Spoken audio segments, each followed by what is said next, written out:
Hello class 10। देखिए भाई, हम लोग मेटल और नॉन मेटल देख रहे थे।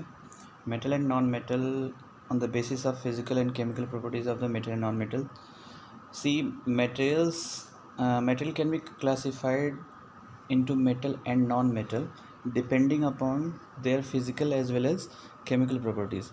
कल एक चीज़ हमने देखी थी कि केवल फिजिकल प्रॉपर्टीज़ के बेसिस पे हम मेटल और नॉन मेटल को क्लासीफाई इजली नहीं कर सकते। उसके रीज़न भी हमने देखे थे, कुछ इधर एक्सेप्शंस थे ऊपर। मोर ईज़िली हम किसके बेसिस पे कर सकते हैं? केमिकल प्रॉपर्टीज़ के बेसिस पे हम मेटल और नॉन मेटल को कंबाइन कर सकते हैं, लेकिन दोनों कंबाइन करके हम मेटल और नॉन मेटल को डिफ्रेंशिएट करते हैं। ठीक है ना? तो यहाँ तक हुआ था। 3.8 एक्टिविटी से हम देखते हैं। सी एक्टिविटी में है क्या? देखो, हम कर तो सकते नहीं इसे, या तो डायरेक्ट गूगल करें या तो सीधे रिजल्ट पे आएँ। अभी फ़िलहाल के लिए एक्टिविटी हम बाद में देखेंगे। ठीक है। Activity 3.8, take a magnesium ribbon and a sulphur powder, some sulfur powder, burn the magnesium ribbon, collect the ashes formed and dissolve them in water।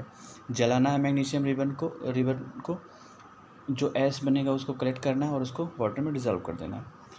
अब उस सोल्यूशन को, जो रिजल्टेंट सोल्यूशन है डिज़ोल्व करने में वाटर के बाद, उसको रेड और ब्लू लिटमस से चेक करना है। रेड और ब्लू लिटमस से चेक क्यों करेंगे? क्योंकि अब ये जो magnesium is a metal sorry, magnesium is a metal, और मैग्नीशियम बर्न होने के बाद जो ऐश ये फॉर्म होगा वो मैग्नीशियम ऑक्साइड होगा। क्योंकि कोई भी मेटल या नॉन मेटल, कोई भी मटेरियल है, you can say, after burning react with oxygen and form metal या नॉन मेटल ऑक्साइड। तो मैग्नीशियम जब बर्न होगा तो मैग्नीशियम ऑक्साइड बनाएगा।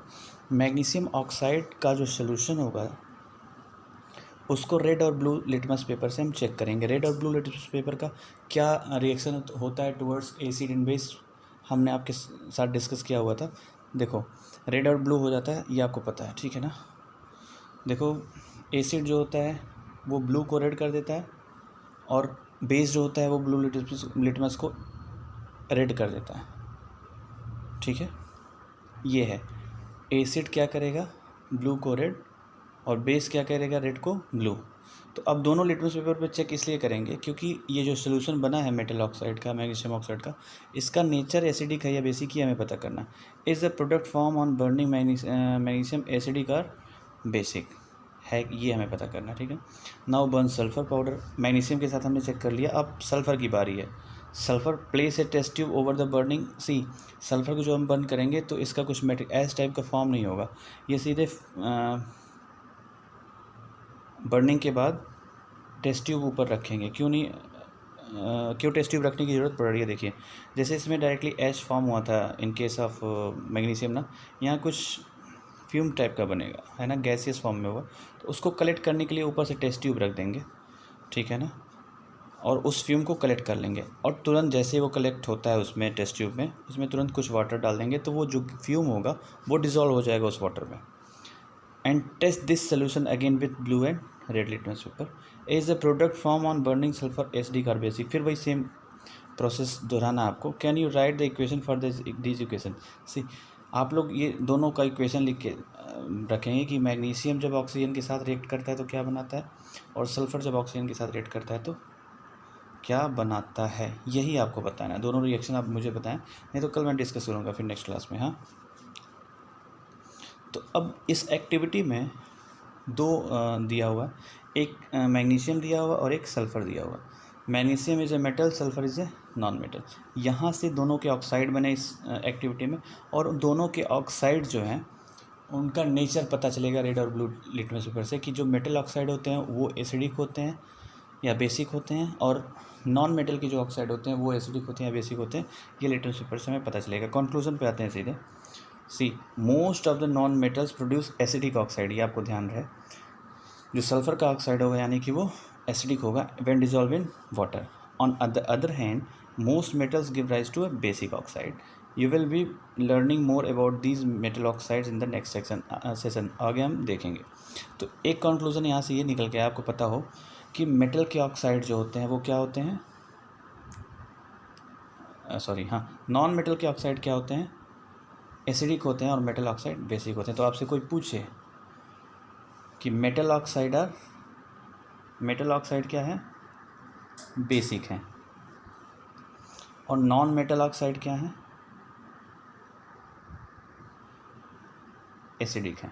देखो अब यहाँ से एक चीज़ और हम कह सकते हैं कि metal oxide are basic in nature. हाँ, तो अगर मेटल ऑक्साइड जो है बेसिक है, यानी कि मेटल ऑक्साइड अगर एसिड के साथ रिएक्ट करेगा तो सॉल्ट प्लस वाटर बनाएगा। नॉर्मल ट्रेंड हमें पता है कि acid react with base and form salt plus water. तो हम जब यहाँ से कंक्लूजन ये निकल के आ रहा है कि मेटल ऑक्साइड आर बेसिक, मतलब ये बेस है, यानी कि अगर ये बेस है तो किसी एसिड के साथ रिएक्ट करके salt plus water. Same non metal oxide हमें पता है क्या है, एसिडिक इन नेचर। तो अगर ये एसिडिक इन नेचर मतलब एसिड होगा ये, तो जब एसिड है तो ये जब बेस के साथ रिएक्ट करेगा तो सॉल्ट प्लस वाटर। सीधा सीधा कंक्लूजन यहाँ से निकला कि metal oxide when react with acid form salt plus water, non metal oxide react with base form salt plus water. Reason मैंने आपको एक्सप्लेन कर दिया, ठीक है। अब देखिए आगे, हाँ ये क्वेश्चंस कुछ हैं, ये आप डिस्कस नहीं, इनके आंसर आप करेंगे, नहीं तो कल मैं इसको डिस्कस करूँगा ये दोनों क्वेश्चन। और ऊपर भी कुछ दिया था अभी आपको मैंने कुछ करने को, एक सेकेंड। कुछ नहीं इधर तो कुछ नहीं, इधर तो सब बता ही दिया मैंने। यही दो क्वेश्चन आप करके मुझे बताएं, नहीं तो फिर मैं कल डिस्कस करूँगा। अब आगे शुरू करते हैं chemical properties of metals. We will learn about the chemical properties of metal in the following section 3.2.1, 3.2.4, ठीक है। Okay, for this collect the sample of following metals. इसके लिए हमें aluminium, copper, iron, lead, magnesium, zinc and sodium को collect करना है। करना है नहीं करना है, केवल गूगल करना है। गूगल से पहले हम यहाँ सर्च कर लेंगे, यहाँ यही एक्सप्लेनेशन ज़्यादा से ज़्यादा हो जाएगा एनसीईआरटी में ही, कहीं जाने की जरूरत नहीं है। 3.2.1 देखते हैं क्या है। वॉट हैप, देखो टॉपिक क्या था, केमिकल प्रॉपर्टीज़ ऑफ मेटल्स। तो केमिकल प्रॉपर्टीज़ ऑफ मेटल्स में हम क्या पढ़ते हैं, देखो केमिकल प्रॉपर्टीज़ जब भी हम डिस्कस करते हैं किसी भी मेटल या नॉन मेटल का, तो हम नॉर्मली उसके रिएक्शंस देखते हैं डिफरेंट रिएक्टेंट के साथ, ठीक है ना। तो केमिकल प्रॉपर्टीज़ ऑफ मेटल्स में पहला है कि what happens when metals are burned in air. अगर मेटल को हवा में जलाया जाएगा तो क्या बनेगा। You have seen in activity 3.8 जो अभी ऊपर गया हुआ, that magnesium burns in the air, क्योंकि मैग्नीशियम रिबन को ही तो हमने जलाया था ना। Magnesium burns in air with dazzling white flame, white flame के साथ जलता है मैग्नीशियम। हाँ, do all metal react in the same manner, no obviously not, because it varies with the metal to metal, it या same भी हो सकता है, वो आगे डिस्कस करेंगे 3.9 में। क्या मतलब मेटल जब बर्न करेगा तो सेम फ्लेम के का सेम फ्लेम सेम कलर की फ्लेम के साथ हर मेटल बर्न करता है, या अलग अलग कलर के फ्लेम के साथ बर्न करता है अलग अलग मेटल, ये इस 3.9 वाली एक्टिविटी में देखा जाएगा, ठीक है ना। तो यहाँ तक आप करिए, इसके बाद अगर कोई डाउट हो तो पूछिए। कल जो है, कल भी क्लास है तो इसको हम इसको डिस्कस कर लेंगे, 3.9 से आगे प्रोसीड कर लेंगे। अगर कोई डाउट हो तो पूछिए। Thank you.